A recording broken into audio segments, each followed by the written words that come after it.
This is video number 6 in my series on the chakras. We'll be covering the Vishuddha chakra or the throat chakra in this video. If you've missed the ones before, please go back and make sure you watch them. And when you're ready, come back here and let's talk all about your beliefs and your sense of worthiness.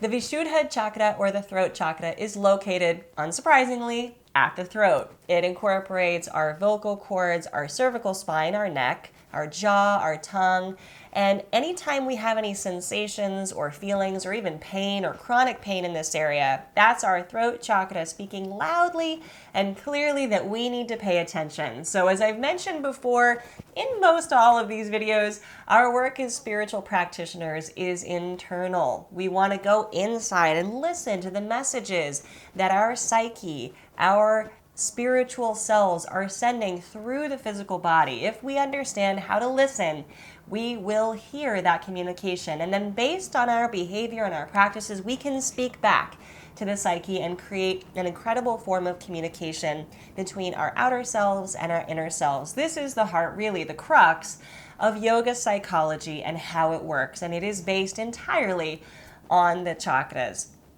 So our throat chakra is a place where we store our sense of belief and our sense of worthiness. Our worthiness is often tied to our belief systems. And I don't mean just whatever we believe in terms of our religious practices or spiritual practices, but really what we believe about ourselves, about the world. And our beliefs are often crafted based on what we see, what we hear, the communications we receive from others, what kind of messages we're given as children, what kind of messages we take in as adults, what kind of media are we consuming, what are we listening to, who are our voices of authority. If we believe them, it creates belief systems within us. And these are the things that propel our own speech, what we talk about, what we believe in, what we try to communicate. So this is all located right here in the throat chakra. Now, doing self-inquiry on our belief systems is a fantastic idea anyway. And in fact, there's a long history of practice around this in yoga. It's called jnana yoga, or the yoga of knowledge. It's primarily meditation, but really asking oneself, what do I believe in and who do I think I am? The answers to that particular self-inquiry will hopefully reveal not just what we currently believe in, but what we'd like to. For all of us, we are bombarded by messages from the outside all day, every day, from the time we're born until right this very minute. We don't actually have to believe all of it.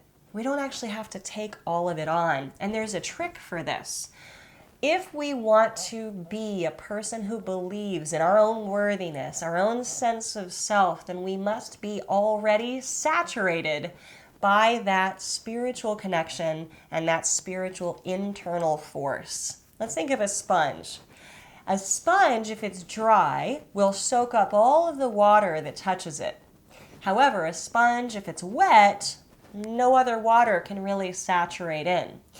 We want to think of our throat chakra, hopefully, as a wet sponge because we are enmeshed and immersed in our most favorite and profound and powerful spiritual practices.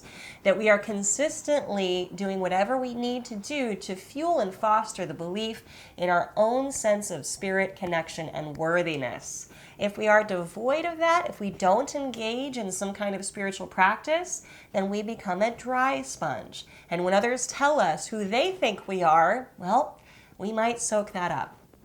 So some of the practices we can engage in for the throat chakra, of course, as always, are meditation practices where we do the self-inquiry, perhaps like the jnana yogis or the yogis who seek internal knowledge, where we ask ourselves, what do we believe? Who are we? What do we choose to believe? Who do we choose to be? This is an incredibly empowered way to weed through what kind of belief systems we have.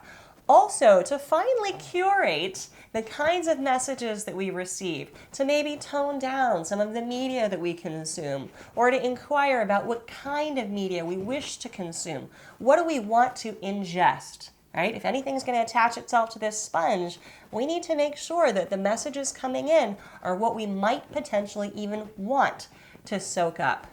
In terms of the asana practice here, anything that helps to stretch out or open the neck is very helpful, giving some energy and love to our vocal cords, chanting, kirtan, very powerful for the throat chakra. And those practices help to speak back to this location in our body and remind us that we are worthy.